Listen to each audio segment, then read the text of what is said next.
Hey everyone, hopefully you're having a good day. My name's Andy. My channel's Finding Value. If you like making money, subscribe to the channel. I talk a lot about undervalued commodities, undervalued financial assets that could potentially be investment opportunities.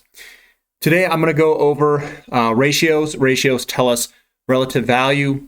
It's very important to understand relative value because you want to be invested in the undervalued items. You don't want to be invested in the overvalued items. So I'm going to go through and show you kind of what is undervalued and what they're doing in relationship to each other. It tells you trends. So ratios, they tell us relative value. They also tell us something is cheap versus expensive. So the dollar, I'm going to start off with just some market conditions before I jump into the ratios. So the dollar looks like we're coming through, heading on back down. Will this be a sustained downtrend? It's obviously in a downtrend from here. So we'll have to watch the dollar, but it looks like it's going lower to me. The 10-year's been pausing a little bit, kind of going sideways. We've had a nice big move to the upside. So I think rates are going to continue to go higher, and it's going to put pressure on stocks unless they do yield curve control, which then you'll just get real negative rates, greater real negative rates, which is going to push up commodities even higher eventually. Here's the Dow to gold ratio. It is in an uptrend, meaning that the Dow is outperforming gold at the moment. That may continue for a little bit while longer. As you can see, the uptrend is quite nice. And then I think in about a few months or so, this trend's going to reverse quite quickly.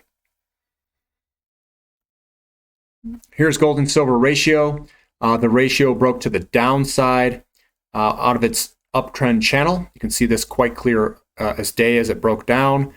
It's still heading on down, and I think this is going to compress in the future with silver outperforming gold, which is happening right now.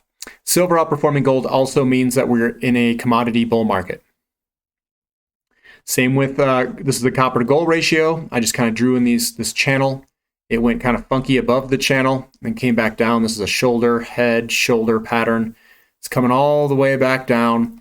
With copper outperforming gold, that is signaling that we have a commodity bull market ahead of us and that it is inflationary. The economy is recovering. This is the platinum to gold ratio. It's right at the top of this megaphone pattern. I'd like to see this thing break to the upside, signaling that platinum is outperforming gold, but signaling that we are in a inflationary environment. That's what platinum usually indicates. Strong economy, strong inflation. Platinum to palladium ratio. Platinum is starting to outperform palladium. You can see this guy moving up. Come on, keep going, baby. Let me see this. Yeah, I think it's got a little bit while longer, and then you'll see a big move with platinum. That's what I think, probably somewhere in a few months, because it looks like this still needs to complete a pattern. This is gold to oil ratio. Oil is outperforming gold. It is compressing against it. It's at 29.5, which is still a very cheap ratio in compared to history. So I'm expecting this to continue to decline over time till we hit a top of a bull market, which I think the ratio will go under 10. Here's gold to lumber ratio. I just wanted to switch it up a little bit. You can tell this was the bull market at the end of the bull market here for gold. And you can see gold was outperforming lumber. Lumber is now going way off the chart to the bottom side here. So lumber in relationship to gold is very expensive. It is at the bottom of this channel here. You can see it clear as day. It's way down here. I don't know what happens when this thing breaks down. Maybe we'll have a blow off bottom here where lumber just goes crazy. Potential.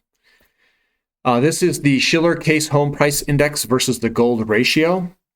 Down here it means that real estate's cheap in relationship to gold. So right now we have real estate that is cheap in relationship to gold.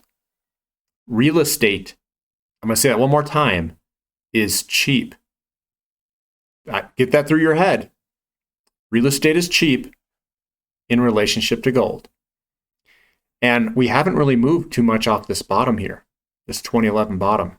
There's 1980. This is when gold peaked, when gold peaked here. So we might see a pullback, a little bit sideways move in gold, and real estate really start to outperform to bring this ratio closer to history. And I'd say history is about 500. That's 500 ounces equals one. Yeah, 500 ounces of gold equals a house. So that's pretty crazy to think about that.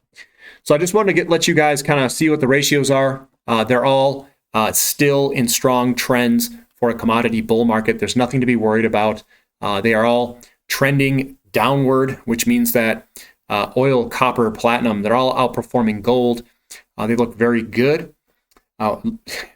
Throwing in lumber looks like a very interesting move, that it's getting very expensive in relationship to gold.